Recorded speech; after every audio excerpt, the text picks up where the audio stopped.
നമസ്കാരം. ബാക്കി പത്രത്തിന്റെ പുതിയ അധ്യായത്തിലേക്ക് സ്വാഗതം. ഞാൻ മുഹമ്മദ് സാലു. ഇത് പീഡന പർവം. അക്രമങ്ങൾ കൂടുതൽ ക്രൂരമാകുന്ന കാലം. അനുദിനം നമുക്ക് മുന്നിലേക്ക് വരുന്ന ലൈംഗിക അതിക്രമങ്ങൾക്കിടയിൽ നാം മറന്നുപോകുവാൻ ഇടയില്ലാത്ത ഒരു പേരുണ്ട്: ആര്യ. തിരുവനന്തപുരത്തെ വട്ടപ്പാറയിലെ ആര്യ എന്ന സ്കൂൾ വിദ്യാർത്ഥിനിയുടെ കൊലപാതകം മനസാക്ഷിയെ ഞെട്ടിക്കുന്നതായിരുന്നു.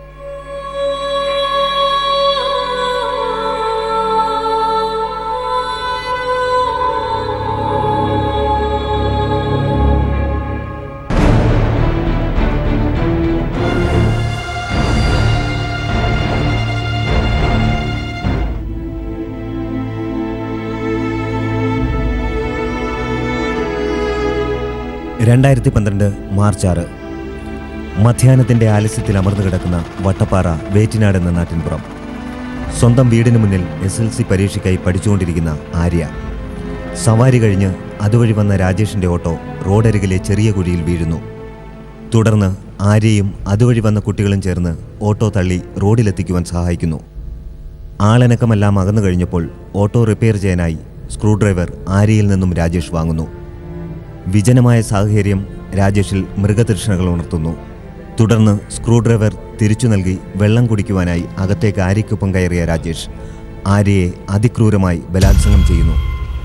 അതിനിടയിലെപ്പോഴോ ആര്യയുടെ ജീവൻ നിലച്ചു പോകുന്നു. പീഡനത്തിന് ശേഷം മരണം ഉറപ്പുവരുത്തുവാനായി രാജേഷ് ആര്യയുടെ കഴുത്തിൽ തോർത്തുകൊണ്ട് വരിഞ്ഞു മുറുക്കുന്നു. ആര്യയുടെ സ്വർണ്ണാഭരണങ്ങളെല്ലാം കവർന്ന് അവിടെ നിന്ന് അയാൾ അപ്രത്യക്ഷനാകുന്നു.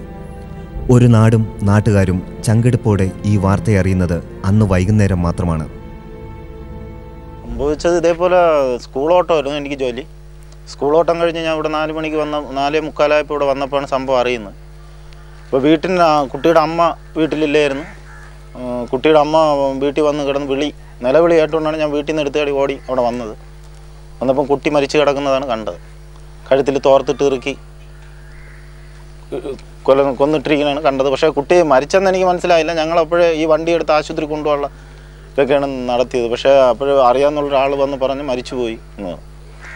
2:30 മണിക്ക് വേറെ 2 കുട്ടികൾ സ്കൂൾ കഴിഞ്ഞ് പോയപ്പോഴും ഈ കുട്ടി ഇവിടെ ഇരിക്കുകയായിരുന്നു. അപ്പോൾ ഈ ആട്ടോ ഇവിടെ റോട്ടിൽ നന്നാക്കിക്കൊണ്ടിരിക്കുകയായിരുന്നു. ആ കുട്ടികളും കൂടെയാണ് തള്ളി വണ്ടി കയറ്റിയെന്നാണ് പറയുന്നത്.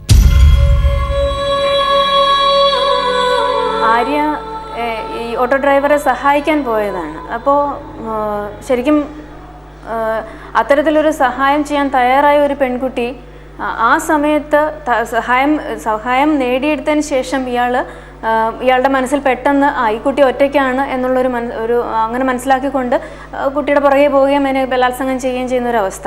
അത് ശരിക്കും പറഞ്ഞാൽ ചെറിയ കുട്ടിയാണ് എന്നുള്ളൊരു ധൈര്യവും കൂടെ ചിലപ്പം ഇയാൾക്ക് കാണുമായിരിക്കാം, അല്ലെങ്കിൽ അടുത്ത് മറ്റാരും ഇല്ല എന്നുള്ളൊരു ധൈര്യം കാണുമായിരിക്കാം.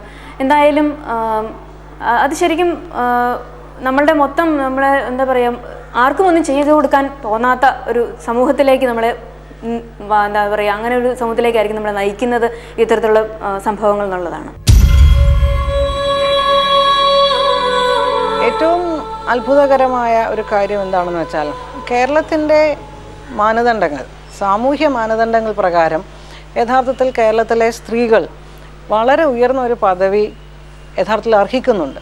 സാക്ഷരത, ശിശുമരണ നിരക്ക്, സ്ത്രീ പുരുഷ അനുപാതം തുടങ്ങി നമ്മൾ ഏത് സമൂഹത്തെയും വിലയിരുത്തുന്ന ഈ സ്കെയിൽ വെച്ച് അളന്നാൽ കേരളത്തിലെ സ്ത്രീകൾക്ക് വലിയൊരു പദവിയാണ് ലഭിക്കേണ്ടത്. സാധാരണ നിലയ്ക്ക് നമ്മൾ സ്കാൻഡിനേവിയൻ രാജ്യങ്ങളെക്കുറിച്ച്, സ്വീഡനെക്കുറിച്ചും ഒക്കെ പറയുന്നത് പോലെ വികസിത രാജ്യങ്ങൾക്കൊപ്പമാണ് കേരളത്തിലെ ഈ മാനദണ്ഡങ്ങൾ. പക്ഷേ നിർഭാഗ്യവശാൽ ഇതൊരു വലിയൊരു വൈരുദ്ധ്യമായിട്ടാണ് കേരളത്തിൽ നിൽക്കുന്നത്.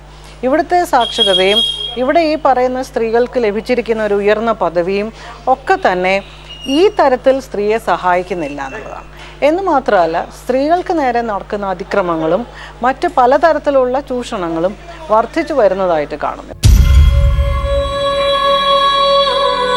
വളരെ ഞെട്ടലോടുകൂടി, അതിലേറെ ദുഃഖത്തോടു കൂടിയാണ് ആ സംഭവം നമ്മുടെ കേരളത്തിലെ ജനങ്ങളുടെ മനസാക്ഷിക്ക് മുന്നിൽ വന്നത്. നമുക്കറിയാം, ഈ കേരളത്തിൽ നിരവധി സംഭവങ്ങൾ ഇത്തരത്തിൽ ഉണ്ടാകാറുണ്ട്. ഈ സ്ത്രീകൾക്ക് അല്ലെങ്കിൽ കുട്ടികൾക്ക് എതിരെ നടക്കുന്ന സംഭവങ്ങൾ നമ്മളൊന്ന് വിലയിരുത്തി നോക്കുമ്പോൾ ഒരിക്കലും ഇരയിൽ നിന്നൊരു പ്രകോപനവും ഉണ്ടാകുന്നില്ല.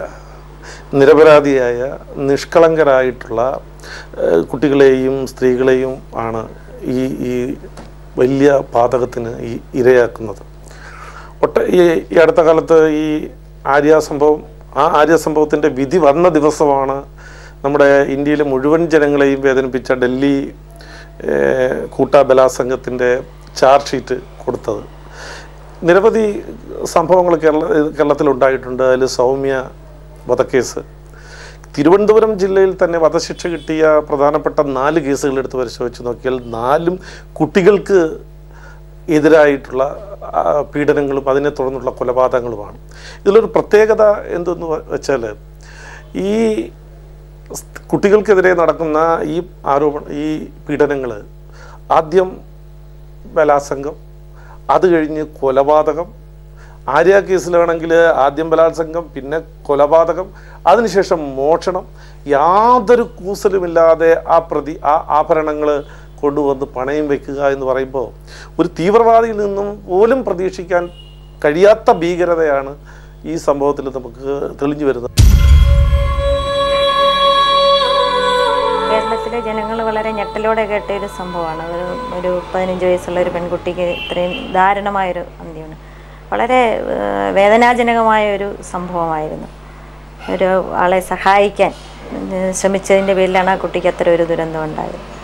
ഇത് ആര്യയ്ക്ക് മാത്രം സംഭവിക്കുന്നതല്ല, നമ്മുടെ കേരളത്തിൽ ഇന്ന് ധാരാളം പെൺകുട്ടികൾക്ക് സംഭവിച്ചുകൊണ്ടിരിക്കുന്ന ഒരു ദുരന്തമാണ്.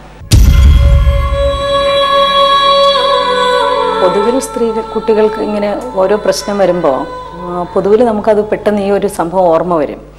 കാരണം അത്രയും പരിചയമില്ലാത്ത ഒരാളിനെ വിളിച്ച് ഒരു പെൺകുട്ടി ഒരിക്കലും വെള്ളം കൊടുക്കില്ല.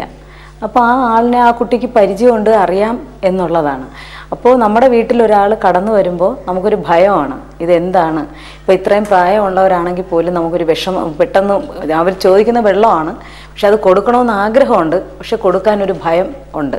അത് പൊതുവിൽ നമ്മൾ ഓരോ രംഗത്ത് ഇങ്ങനെ വരുമ്പോഴും അതിനെക്കുറിച്ച് ഇത് പെട്ടെന്ന് ഈ സംഭവം ഓർക്കും.